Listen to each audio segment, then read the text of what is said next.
Okay, Movember, day 11. And for today's video, I'm going to do the cycle of addiction. So in yesterday's video, I looked at three things that lead to relapse. And what Patrick Carnes and even Ted Roberts in Pure Desire, and they all sort of say we need to really know more about our addiction than just there's an acting out behavior that is bad. And that's what seems to bring people undone. That we try and stop this acting out, and it's down at the bottom of that sort of figure eight there. And if we're unaware of everything that leads to it, it can feel like it's an absolute phenomenon. That how did it happen? How did I end up back here? And certainly early on in early Alcoholics Anonymous literature, they were talking about that phenomenon, and that concept really helped people. We don't really need to maybe understand all this, just really surrender and to the program and follow a strong program, and you don't need to understand it.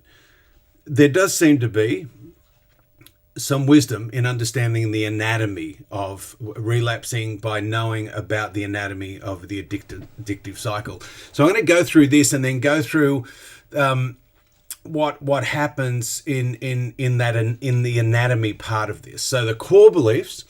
What we have found out is that addictions, largely for folks, and it's a very popular sort of concept right now, is a result of early life trauma. The ACE study, Adverse Childhood Experience study, sort of showed that people are more likely to develop mental health, physical health, or addiction issues if they meet a certain amount of ACE scores around having adverse experiences when we were young.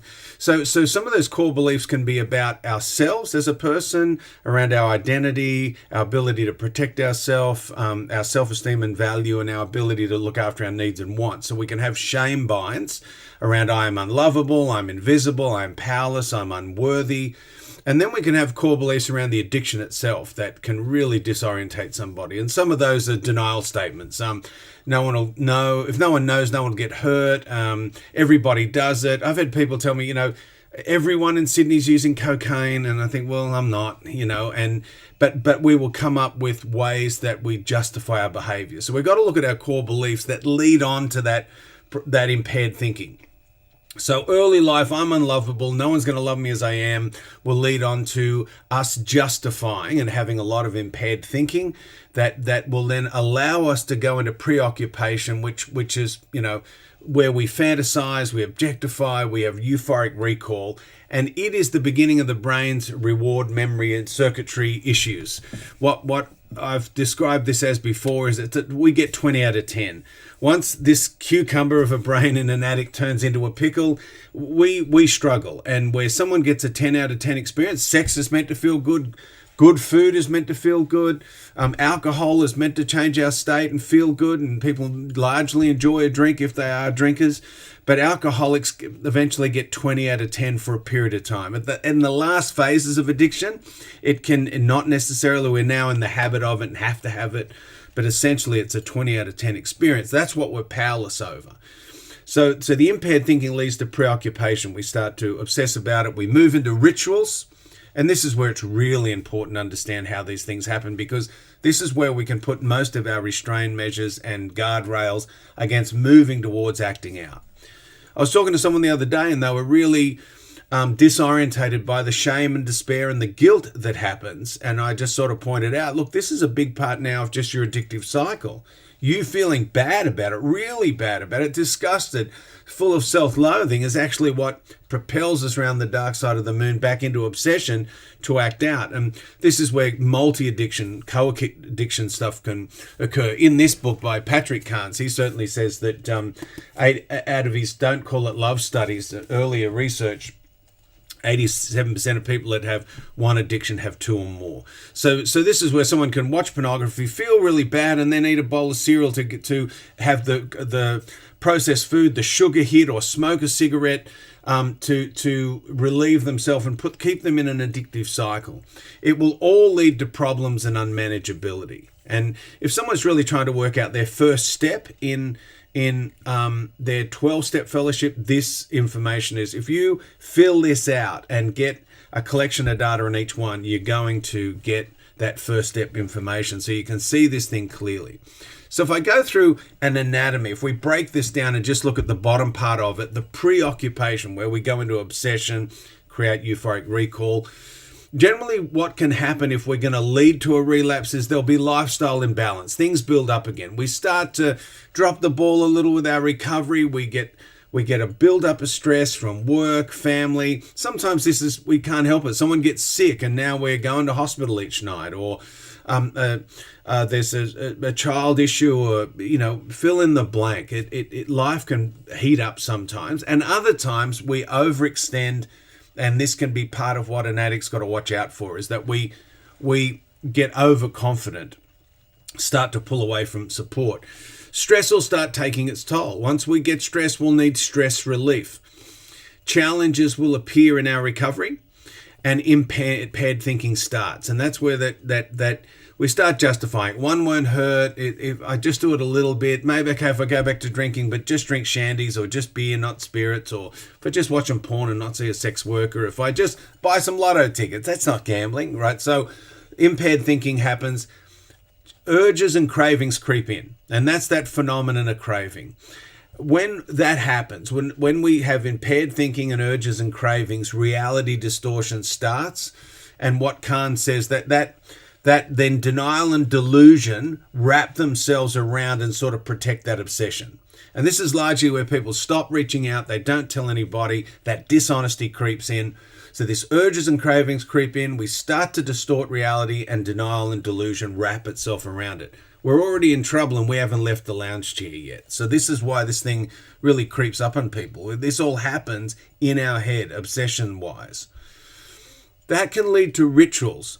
Boundaries we might have set up will collapse. People that have deleted apps or put software on their computer, they look on their work computer, or they get another phone, or they remember there's an old iPad in the garage that they hadn't sort of put down if it was pornography.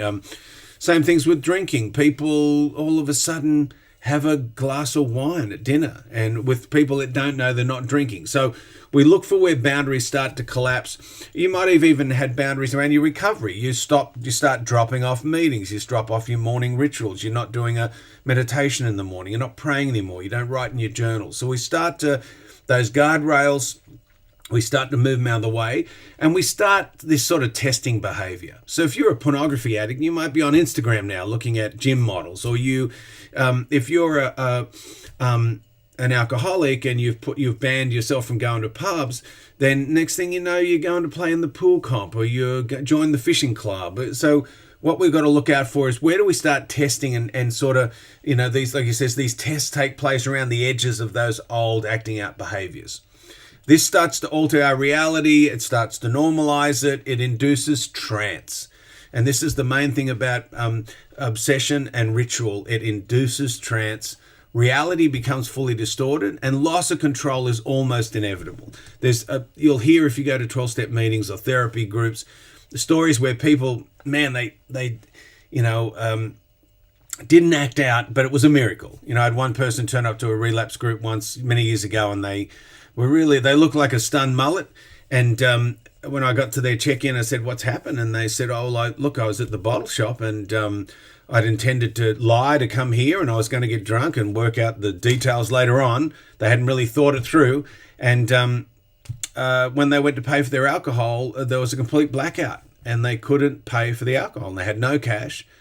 And because they told their partner they were coming to the relapse group, they just sort of came and were stunned. And so they were very lucky. Loss of control was sort of inevitable, but something stopped them.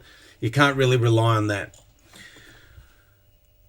What can happen with sexual compulsion and despair then, in this anatomy of that cycle of addiction, is that an initial slip might occur.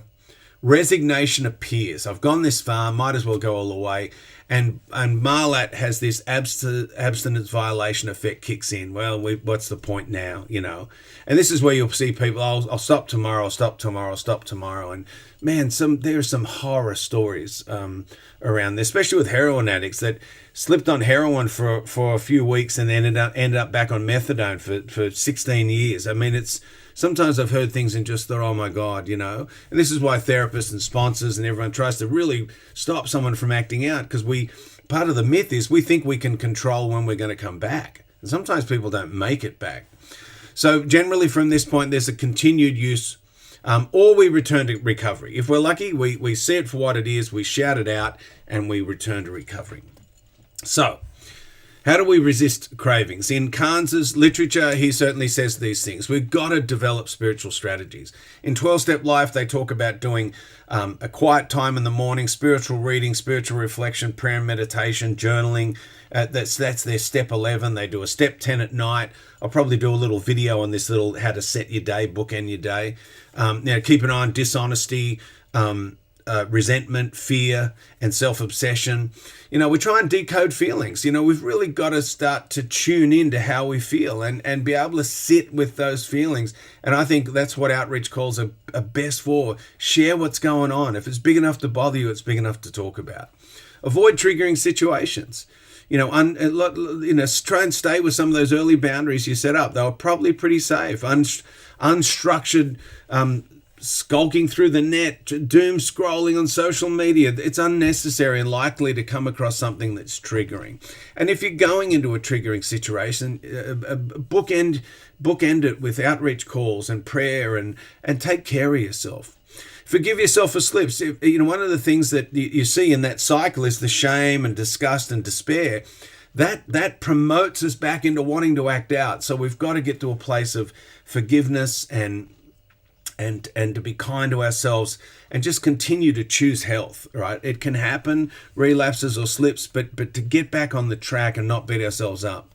Avoid keeping the cravings secret. I've always thought, and if I had the whiteboard here, I'd be drawing that line across like I have in older videos. So don't wait to get to acting out. Move it up to obsession, move it up to impaired thinking. Start reaching out at that point to others.